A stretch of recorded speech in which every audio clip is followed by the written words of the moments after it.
सभी भक्तों को मेरा सादर प्रणाम। आपका मेरे चैनल आपकी किस्मत भोलेनाथ के हाथ में हार्दिक स्वागत है। तो भक्तों, आज मैं आपके लिए संपूर्ण शिव महापुराण से राजा दक्ष की कहानी लेकर आया हूँ। तो सभी भक्त इस कहानी को प्रेम से सुने। ब्रह्मा जी बोले, हे नारद, शिव के द्रोह को ध्यान में रखकर दक्ष ने कनखल नामक स्थान में बड़ा भारी यज्ञ किया, जिसमें भृगु आदि ऋषियों को ऋषि बनाया गया। सभी सिद्ध, गंधर्व, विद्याधर, आदित्य, नाग तथा सभी ऋषि मुनियों को बुलाया गया। ब्रह्मा एवं विष्णु पार्षदों सहित पधारे, परंतु दुरात्मा दक्ष ने उस यज्ञ में शिवजी को नहीं बुलाया, यहाँ तक कि अपनी पुत्री सती को भी नहीं बुलाया, क्योंकि वह कपाली की भार्या है। यज्ञारंभ के समय दधीचि ऋषि ने पूछा कि इस यज्ञ में शंकर भगवान क्यों नहीं आए।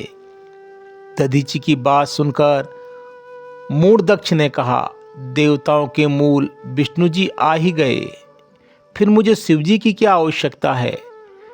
यह कहो कि मैंने ब्रह्मा जी के कहने पर उसे कन्या दे दी, नहीं तो उस अकुलीन माता पिता से रहित भूत प्रेतों के स्वामी आत्माभिमानी मूर्ख स्तब्ध ईर्ष्यालु को कौन पूछता। वह इस यज्ञ के कदापि योग्य नहीं है, इसलिए मैंने उसे नहीं बुलाया। मेरे इस यज्ञ को आप लोग सब मिलकर सफल बनाए। इस पर दधीचि ने दक्ष से कहा, तुम चाहे जो करो, परंतु यह यज्ञ तो शंकर के बिना अधूरा है। इससे तुम सब नाश को प्राप्त होगे। ऐसा कहकर दधीचि उस यज्ञ से चले गए। साथ ही वहां जितने शिव भक्त थे वे भी दक्ष को शाप देते हुए लौट गए।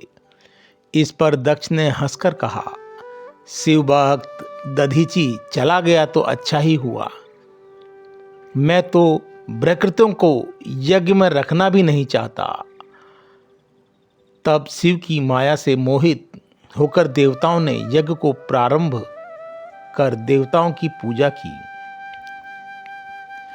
जिस समय देवता और ऋषि दोनों दक्ष के यज्ञ में जा रहे थे, उस समय सती जी गंधमादन पर्वत पर अपनी सखियों के साथ धारागृह में अनेक क्रीड़ाएं कर रही थी।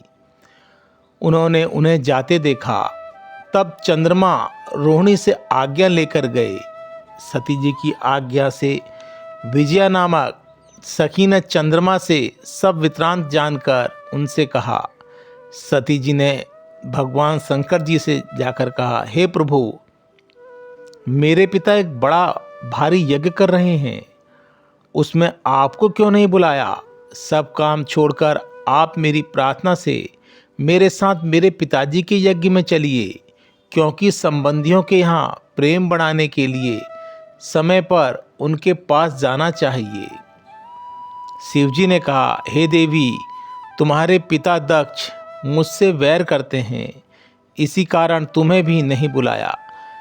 लेकिन निमंत्रण न आने पर बिना बुलाए नहीं जाना चाहिए, क्योंकि जो बिना बुलाए घर जाते हैं वह मरण तुल्य अपमान सहन करते हैं।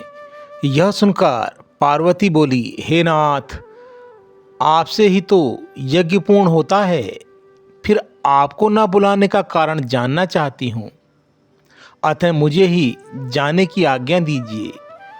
सती का हठ देखकर शिवजी ने उन्हें नंदी वृषभ पर बैठाकर वस्त्राभूषण से अलंकृत करके 60,000 गणों के सहित भेज दिया।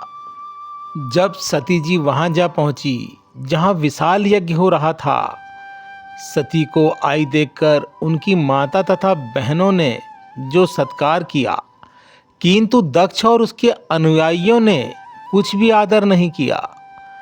सती से समान भाव से प्रणाम किया। उनके हृदय में महान दुख था। उन्होंने विष्णु आदि देवताओं का तो यज्ञ में पृथक भाग देखा, परंतु शंभु का भाग नहीं देखा। इससे सती को महान क्रोध हुआ और वे बोली, आपने शंकर भगवान को क्यों नहीं बुलाया, क्योंकि वे तो स्वयं यज्ञ स्वरूप हैं। उनके बिना आपने यज्ञ का संपादन कैसे कर लिया? क्या आप शंकर भगवान को कोई साधारण देवता समझते हैं? यह तो आपके उनका अपमान किया है।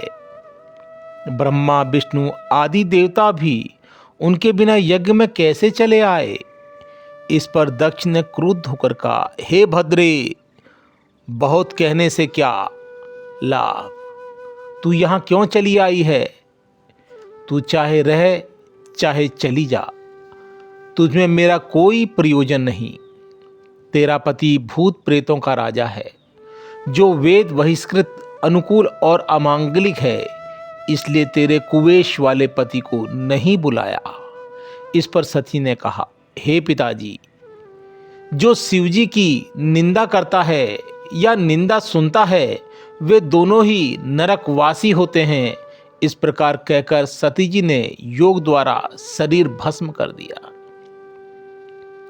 जब सती जी ने मौन होकर नेत्र बंद कर शिव का स्मरण कर योग द्वारा शरीर त्याग दिया, तब हाहाकार मच गई। उधर सती के प्राण छोड़ते ही शिव जी के गण हाथ में शस्त्र उठाकर खड़े हो गए। वे सब दिशाओं में प्रलय मचाने लगे। सती के 60,000 गण में से 20,000 तो स्वयं ही शोक से व्याकुल होकर नष्ट हो गए। भृगु ने उसके निवारण के लिए आहुतियां प्रदान की।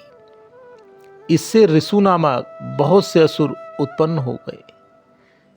उन्होंने शंकर जी के गणों से क्रुद्ध होकर युद्ध किया। उन्होंने शिव के गणों की शक्ति छीन कर दी। यह देखकर उस समय आकाशवाणी हुई, हे मूर्ख दक्ष, तूने यह बड़ा अनर्थ किया। अपने घर में स्वतः आई हुई साक्षात मंगल स्वरूपा अपनी पुत्री सती को तूने अपमान किया। अरे मूर्ख, तूने शंकर जी और सती का पूजन नहीं किया। तुझे शिव की अर्धांगिनी सती का आदर करना ही योग्य था। यह तो अनादि शक्ति जगत की सृष्टा राधिका और कालपांत में संहारिका है। इस प्रकार शंकर ही सबके स्वामी और सबके कल्याण करता है, जिनके दर्शन मात्र से ही संपूर्ण यज्ञों का फल प्राप्त होता है।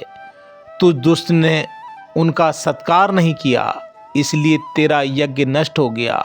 हे दक्ष, शिव की पूजा के बिना तेरा कल्याण नहीं होगा। सर्वेश्वर शिव के विमुख होने पर कोई भी देवता तेरी सहायता करने में असमर्थ नहीं है। उस आकाशवाणी को सुनकर सभी देवता और मुनि आश्चर्य करने लगे और शिव की माया से किसी के मुंह से एक भी शब्द इधर उधर नहीं निकला। इधर भृगु के मंत्रों से उत्पन्न असुरों से भगाए जाने वाले शिव के गण भगवान शंकर की शरण में गए और सती के शरीर का त्याग कर अपने युद्ध का सारा वृत्तांत कह सुनाया। उसे सुनकर महापराक्रमी शंकर जी के क्रोध का अंत नहीं रहा। लोक संहारकारी शंकर ने अपनी एक जटा उखाड़कर उसे पर्वत पर दे मारा। उसके 2 टुकड़े हो गए। उससे प्रलयकाल की ज्वाला के समान भयंकर शब्दों के साथ वीरभद्र उत्पन्न हुआ तथा जटा के दूसरे भाग से भयंकर और करोड़ों भूतों से घिरी हुई महाकाली प्रकट हुई।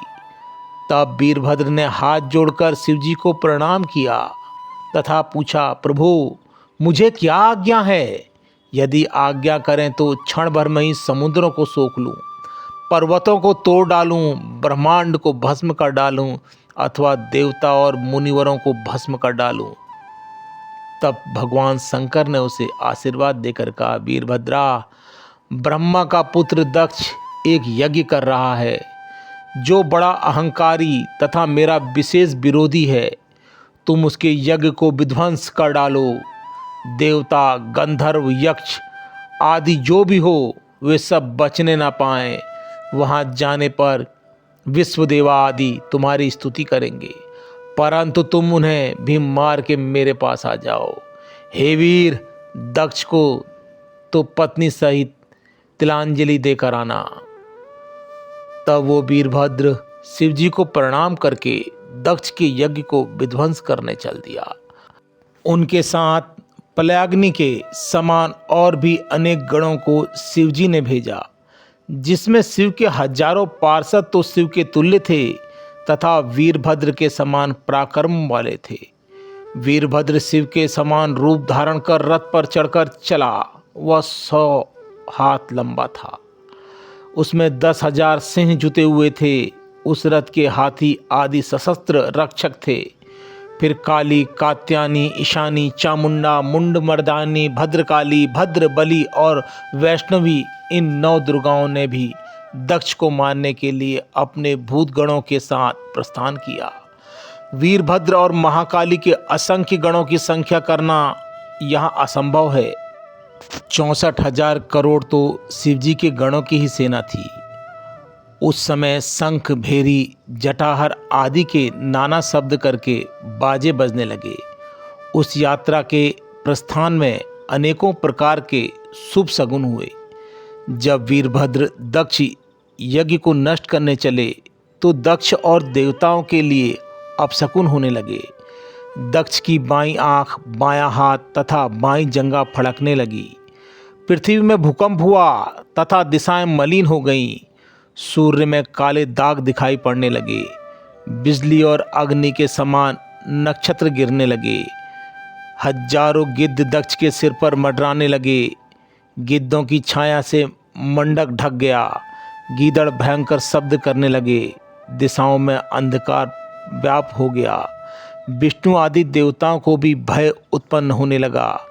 तब उस समय आकाशवाणी हुई, हे दक्ष, तुझे धिक्कार है। तू बड़ा पापी और मूर्ख है। अब तुझे शिवजी के द्वारा महान दुख की प्राप्ति होगी। तेरे कारण इन उपस्थित देवगणों को भी महान दुख प्राप्त होगा। इस प्रकार के अपशकुनों से तथा इस आकाशवाणी के द्वारा भयभीत हो दक्ष विष्णु की शरण में जाकर उनकी स्तुति करने लगा। दक्ष बोला, हे विष्णु भगवान, मैं बड़ा भयभीत हूँ, मेरी रक्षा कीजिए। हे प्रभु, आप यज्ञ स्वरूप हैं तथा जैसा भी हो मेरे इस यज्ञ की रक्षा अवश्य कीजिए। इस प्रकार विष्णु की प्रार्थना करने पर विष्णु ने उसे समझाया, हे दक्ष, तुमने शिवजी को क्यों नहीं बुलाया? यह उसी का फल है। पूज्यों का अपमान करने पर पग पग पर आपत्तियां प्राप्त होती हैं। अतः तुम प्रसन्नतापूर्वक शिवजी की पूजा करो। देखो, तुम्हारी इस अनीति से हमारा भी प्रभाव क्षीण हो गया है। विष्णु के ऐसा कहने पर दक्ष का मुंह सूख गया और वह चुपचाप पृथ्वी पर बैठ गया। उसी समय वीरभद्र की सेना वहां पहुंची। उसने सभी दिशाएं व्याप्त की गई और पृथ्वी, समुद्र आदि सभी कांपने लगे। उस भयंकर दृश्य को देखकर दक्ष अपने मुख से रुधिर वमन करने लगा। तब तो वह विष्णु जी की स्मरण में पुनः गया। परंतु वीरभद्र को देखकर विष्णु भगवान ने दक्ष को कहा, हे दक्ष, यह शंकर का गण है, जो ऐसा है कि शिव के शत्रु का अवश्य नाश कर देता है। उसे कोई भी नहीं रोक सकता। वह निसंदेह तुम्हारे सहित हमारा नाश कर देगा। शिव की आज्ञा के बिना मैं तो तुम्हारे यज्ञ में आया हूँ। इस कारण मुझे भी बड़ा डर लग रहा है। इसे रोकने की शक्ति मुझ में नहीं है। मेरे सुदर्शन चक्र का इस पर खुद भी प्रभाव नहीं पड़ेगा। यदि हम यहाँ से भागे तो भी यह वीरभद्र अपने आकर्षण से हमें अपनी ओर खींच लेगा। इसके शस्त्रों की गति आकाश, पाताल, पृथ्वी सभी जगह है। विष्णु यह कह ही रहे थे कि वीरभद्र अपनी अजय सेना के साथ यज्ञ मंडप पर आ पहुंचा। वीरभद्र के आने पर इंद्र ने विष्णु आदि का परिहास करने उससे युद्ध किया। इंद्र का शिवगणों के साथ घोर युद्ध हुआ। भृगु ने दक्ष के संतोष के लिए शिवगणों का उच्चाटन कर दिया। इससे भूत, पिशाच, प्रेत आदि पराजित होकर भागने लगे। इस पर महाबली वीरभद्र ने क्रोध कर उनसे युद्ध किया और देवताओं आदि को त्रिशूल से घायल कर दिया। देवों की भयंकर पराजय हुई। वीरभद्र ने इंद्रिकातीय देव से कहा, हे इंद्र, हे अग्नि, सूर्य, चंद्रमा, कुबेर आदि देवों, तुम इस यज्ञ में क्यों आए? तुम्हें इसका मजा चखाऊंगा। फिर विष्णु और वीरभद्र का भयंकर युद्ध हुआ। वीरभद्र ने शंकर भगवान का स्मरण करके विष्णु के वक्षस्थल में त्रिशूल से प्रहार किया। इससे विष्णु मूर्छित होकर पृथ्वी पर गिर पड़े। फिर उठकर उन्होंने चक्र उठाकर वीरभद्र पर प्रहार किया, किंतु वीरभद्र ने अपने अद्भुत तेज से चक्र को रोक दिया। वह विष्णु के हाथ में ही रुक गया, विष्णु का भी स्तंभ हो गया। तब याज्ञिकों ने मंत्रों द्वारा उसका स्तंभन दूर कर दिया। फिर विष्णु ने अपने शंख धनुष उठाया, उसके भी वीरभद्र ने 3 टुकड़े कर दिए। तब तो विष्णु भगवान अंतर्ध्यान हो गए और अपने लोक को चले गए। उनके चले जाने पर वीरभद्र ने यज्ञ भगवान को पकड़ा और उनका सिर काट डाला। प्रजापति, धर्म, कश्यप और अरिष्टेन आदि मुनियों को पकड़कर लातों से मारा। सरस्वती की भी नखों से नाक काट ली। अन्य सभी देवताओं को पृथ्वी पर पटक पटक कर मारा। मणिभद्र नामक प्राताड़िगणों से भृगु की छाती पर पैर रखकर उसकी दाढ़ी उखाड़ ली। पूषा के दांत चंड नामक गण ने उखाड़ लिए, क्योंकि वे हंसे थे। यज्ञ में मलमूत्र की वर्षा करके उसे भीषण कर दिया। दक्ष यज्ञ की वेदी के भीतर जा घुसा था। उसे पकड़कर वीरभद्र ने उसका सिर हाथ से पकड़ा लिया और उखाड़कर यज्ञ कुंड में डाल दिया। यह सब कार्य करके वीरभद्र कैलाश पर पहुंचा और शिवजी के चरणों में प्रणाम किया। शिवजी ने प्रसन्न होकर उसे अपने गणों का नायक बना दिया। तो भक्तों, यहाँ पर दक्ष कथा समाप्त होती है। अगर यह कथा आप लोगों को अच्छी लगे तो कमेंट्स बॉक्स में हर हर महादेव जरूर लिखें।